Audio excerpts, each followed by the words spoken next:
अत्यधिक डेफिनेशन परिभाषा की खोज एक अडिग बलिदान की मांग करती है, कुछ बहुत ही सरल लेकिन उसी समय घातक। और यही अंत है। छोटे छोटे हिस्से खाओ, बिना स्वाद और बिना आनंद के। हर निवाला गिना जाता है, हर ग्राम वसा से बचा जाता है।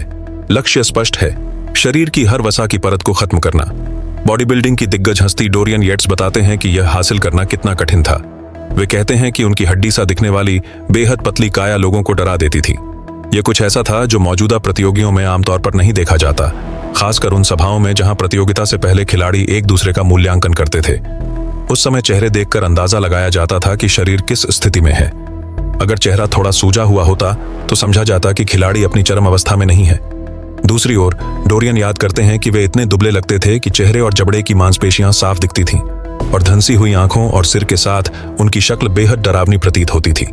यह स्तर की परिभाषा प्राप्त करने के लिए चरम समर्पण और बलिदान की आवश्यकता होती थी। यही उस रास्ते की कठिनाई थी जो बॉडी बिल्डिंग प्रतियोगिता की ओर ले जाती है। और सबसे चरम उदाहरण इस वीडियो में यही है।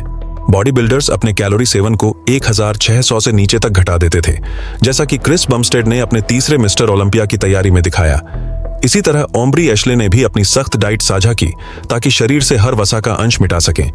लेकिन इस वीडियो में असली ध्यान आकर्षित करने वाली बात यह है कि किस तरह एक और पूरी तरह प्रतिबंधात्मक डाइट होती है, भूख से जूझती हुई, और दूसरी ओर 6000 से अधिक कैलोरी वाली डाइट, जहां पेट में और खाना समा ही नहीं पाता। यहां चुनौती होती है शरीर की भारी मांसपेशियों को लगातार भोजन देकर बनाए रखना। हालांकि यह भी स्पष्ट करना जरूरी है कि यह किसी के लिए भी अनुसरण करने योग्य उदाहरण नहीं है। हम पेशेवर बॉडी बिल्डर्स की बात कर रहे हैं, जिनके पास विशेष पोषण योजनाएं होती हैं, तेज मेटाबॉलिज्म होता है और कई बार सप्लीमेंट्स सब्सटेंस का इस्तेमाल भी होता है।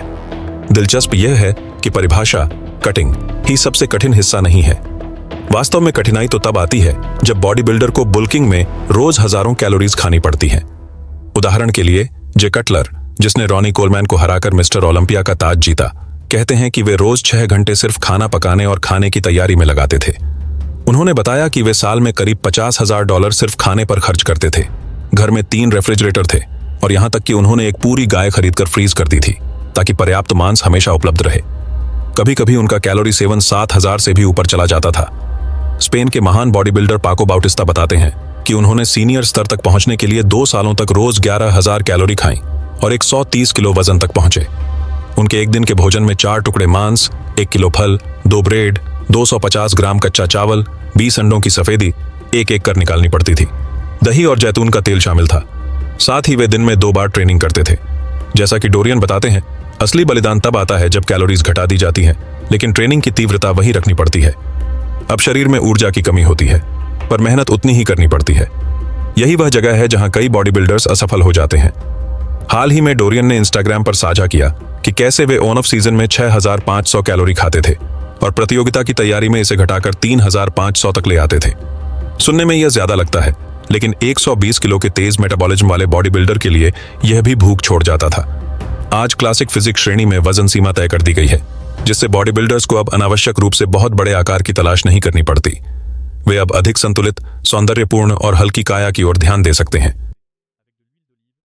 यही तरह हम इन पूरी तरह से प्रतिबंधात्मक डाइट्स की समीक्षा करते हैं, और मुझे नहीं लगता कि यह संयोग है कि क्रिस पीएसडी का सबसे ज्यादा देखा गया वीडियो वही है जहां वह दिखाता है कि उसने सिर्फ 1 हफ्ते और प्रतियोगिता के बीच में किस तरह की डाइट ली, जिसमें उसे सिर्फ मरलूजा, एक मछली पर आधारित 1600 कैलोरी से चलना पड़ा, कार्बोहाइड्रेट लोड करने से पहले, ताकि ग्लाइकोजन वापस भर सके और मांसपेशियों को फिर से बड़ा और सख्त बना सके।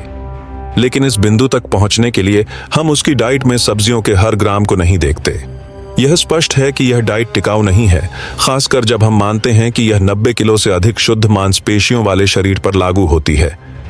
ब्रिलॉन अपने वीडियो में बताते हैं कि उस समय वह प्रतियोगिता से 9 हफ्ते दूर थे, लेकिन उन्हें तब तक इंतजार करना पड़ा जब तक दूसरी हफ्ते नहीं आ गई, ताकि वह बिल्कुल निश्चित हो सकें कि उनकी डेफिनेशन परिभाषा सही स्तर पर है। और हालांकि हर किसी की पोषण रणनीतियां अलग होती हैं, ब्रिलॉन के मामले में हम 2 बार के मिस्टर ओलंपिया की बात कर रहे हैं। मैं डोरियन येट्स डीओ को शब्दशः उद्धृत करना चाहूंगा ताकि आप समझें कि इस प्रक्रिया में दिमाग किस तरह खेल खेलना शुरू कर देता है। वे याद करते हैं कि वे रात में अचानक जाग उठते थे, एक बहुत वास्तविक सपने से। उन्होंने सपना देखा था कि उन्होंने सॉसेज की एक बहुत बड़ी प्लेट खा ली। बेशक यह संभव नहीं था क्योंकि घर पर ऐसा कुछ नहीं था, लेकिन दिमाग बुरे खेल खेलने लगता है। उनका मानना था कि शरीर अतिरिक्त कैलोरी और वसा मांग रहा था। इस तैयारी में आपको अपने दिमाग और शरीर पर नियंत्रण रखना पड़ता है। आपको तय करना होता है कि शरीर कब खाना खाएगा। हर चीज को ग्राम तक तौला जाता था। उन्हें पता होता था कि हर भोजन में कितने मैक्रोन्यूट्रिएंट्स ले रहे हैं और समय पर खाते थे। वे अपने गैराज में स्थिर साइकिल पर कार्डियो करते और वहीं अपनी पोजिंग रूटीन भी अभ्यास करते। हर दिन वे अपने कुत्ते को टहलाते और इसे भी कार्डियो मानते। वे याद करते हैं कि कैसे वे बर्मिंघम के सटन कोलफील्ड की नहरों के किनारे थकावट में चलते रहते थे। सामान्यतः वे 6 हफ्तों में प्रतियोगिता के लिए तैयार हो जाते थे। इससे उन्हें प्रतियोगिता से पहले प्रगति देखने और जरूरी बदलाव करने का मौका मिलता। यही योजना उनकी सबसे बड़ी ताकत थी। उन्हें कभी अचानक बहुत वजन कम नहीं करना पड़ा। लेकिन चलिए समाचार पर लौटते हैं। हालांकि बॉडी बिल्डिंग में प्रतियोगिता से कई हफ्ते पहले तैयार रहना जरूरी लगता है। वजन वर्गों की शुरुआत ने कई प्रतियोगियों को UFC जैसे खेलों की तरह चरम प्रथाओं की ओर धकेल दिया है। यही वजह है कि हमने चैनल पर पहले भी ऐसे मामलों पर चर्चा की है। क्लासिक फिजिक में एक वजन सीमा होती है। मिस्टर ओलंपिया की तैयारी में यही हुआ जब रेमोन डिनो को कहा गया कि उनका आकार पर्याप्त नहीं है।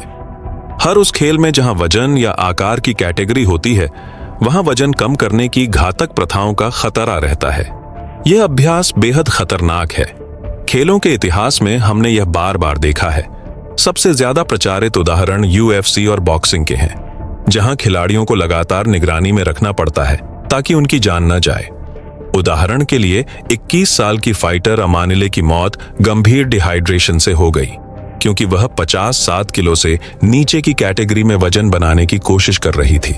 ऐसे हालात में पसीना थकावट के आंसुओं से मिल जाता है, नसें दर्द से चिल्लाती सी लगती हैं, त्वचा पीली और नाजुक हो जाती है और आंखें जो कभी उम्मीद से भरी थीं, अब अवर्णनीय पीड़ा दर्शाती है। हड्डियां चटकती हैं और मांसपेशियां सूखने लगती हैं, जबकि इच्छा शक्ति टूट जाती है। लेकिन इस पीड़ा के बीच भी समाज और दर्शक शो की मांग करते हैं।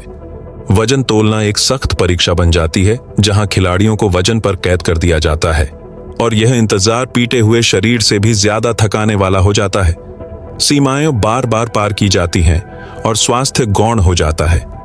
चोटें, इलेक्ट्रोलाइट असंतुलन और खाने के विकार कुछ ऐसी क्रूरताएं हैं जिनका सामना वे करते हैं जो तराजू को चुनौती देते हैं। खिलाड़ी खुद को त्रासदी की ओर ले जाती हुई गिरावट की सर्पिल में फंसा पाते हैं। जब बलिदान यातना में और महिमा दर्द में बदल जाती है, तब खेल की महानता धुंधली पड़ जाती है। लेकिन वजन कटिंग की यह भयावह नृत्य जारी रहती है, जहां सफलता की अंतिम सीमा मौत खुद तय करती है। अब कोई पूछेगा, इसका बॉडी बिल्डिंग से क्या लेना देना? सच है, बॉडी बिल्डिंग में डिहाइड्रेशन की प्रथाएं अलग होती हैं। प्रोटोकॉल और लक्ष्य दोनों अलग होते हैं, लेकिन प्रदर्शन में गिरावट समान रहती है। इन दिनों एथलीट ऐसे लगते हैं जैसे मृतक जीव हों।